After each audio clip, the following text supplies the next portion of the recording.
चलिए बताइएगा, bio Savart's law हमने क्या बताया था बायो सेवर्ट्स लॉ के लिए कि एक करंट कैरिंग वायर होगा जिसकी लेंथ हमने मान लो कि यहाँ आई करंट मान लिया पहले ऊपर, और इसका लेंथ हमने क्या मान लिया बाबू, डीएल, और छोटे से लेंथ के लिए लगता है तो जिधर करंट की डायरेक्शन होगी उधर ही डीएल वेक्टर की डायरेक्शन होगी।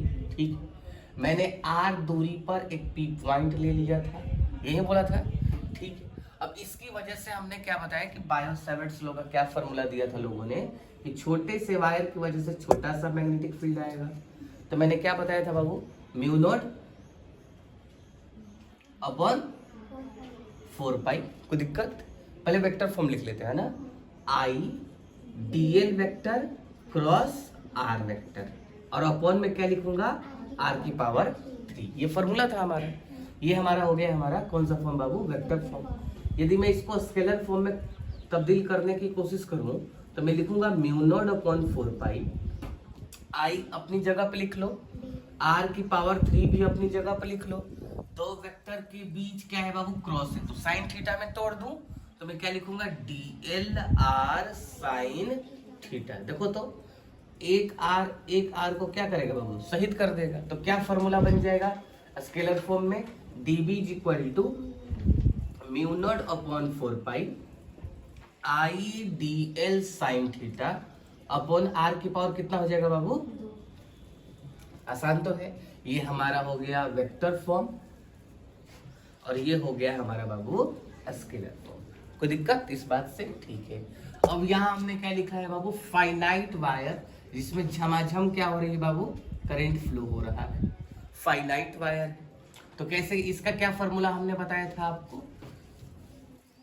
कैसे मैग्नेटिक फील्ड का क्या फॉर्मूला था, mu naught upon 4 pi I by A. इतना तो हमेशा छाप लो आप, mu naught upon 4 pi I by A. और उसके बाद जो एंगल हमने बनाया, अच्छा आपको याद है कैसे किया था, मैंने किया क्या था कि एक लाइन लिया था यहाँ से, ठीक है क्या, और एक लिया था क्लॉकवाइज ऐसे ऊपर की तरफ, और एक कहाँ लिया था बाबू, नीचे की तरफ। इस पॉइंट पर बताना था तो ऐसे मिला दिया था और ऐसे कंस्ट्रक्शन मैंने किया था।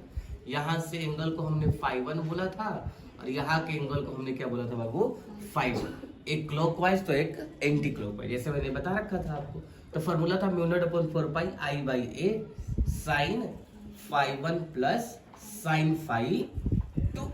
कोई दिक्कत? ये कौन सा वायर हो गया बाबू, फाइनाइट। यदि इसी फाइनाइट की वजह से ये इनफाइनाइट पूछ दिया, मान लो इन्फिनिटी तक जा रहे हैं, कहाँ तक, इन्फिनिटी तक, तो ये पॉइंट जो है यहाँ पर कब मैच करेगी बाबू, 90 डिग्री पर। ये पॉइंट इस इन्फिनिटी पर कब मैच करेगी, 90 डिग्री पर। तो उस इनफाइनाइट की वजह से, किसकी वजह से, इनफाइनाइट की वजह से कितना हो जाएगा, b is equal to mu naught upon 4 pi. अब देखो साइन 90 की वैल्यू कितनी हो जाएगी, यहाँ रखेंगे तो 1, यहाँ भी 1, तो कितना हो जाएगा 2, तो 2i बाई ए। अब आप कैंसिल भी कर सकते हैं, 2 से 2 आपका काम है।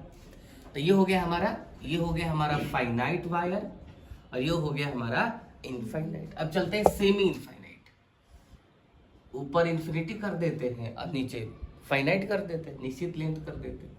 ये हमारा एक पॉइंट हुआ करता था जिसे हम ए दूरी बोलते थे, और ये लाइन इस पर मैच करेगी कब बाबू, 90 डिग्री पर मैच करेगी। तो साइन 90 की वैल्यू कितनी होगी बाबू, 1, और ये इधर से ही मैच कर गए, इसका मतलब साइन कितना डिग्री होगा बाबू, 0। तो फॉर्मूला हो जाएगा, इसी में सेट कर देना, b is equal to mu naught upon 4 pi sine 90 plus sine 0। तो साइन 91 हो गया, 0 तो खत्म हो जाएगा, तो कितना हो जाएगा, mu naught upon 4 pi I by ए।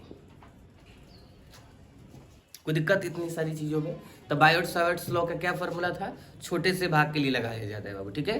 तो डीबी वेक्टर किसके बराबर होगा बाबू, mu naught upon 4 pi I dl vector cross r vector upon are की पावर 3। अब फिर उसको स्केलर फॉर्म में चेंज कर लोगे, क्रॉस है तो साइन थीटा में तोड़ लेना।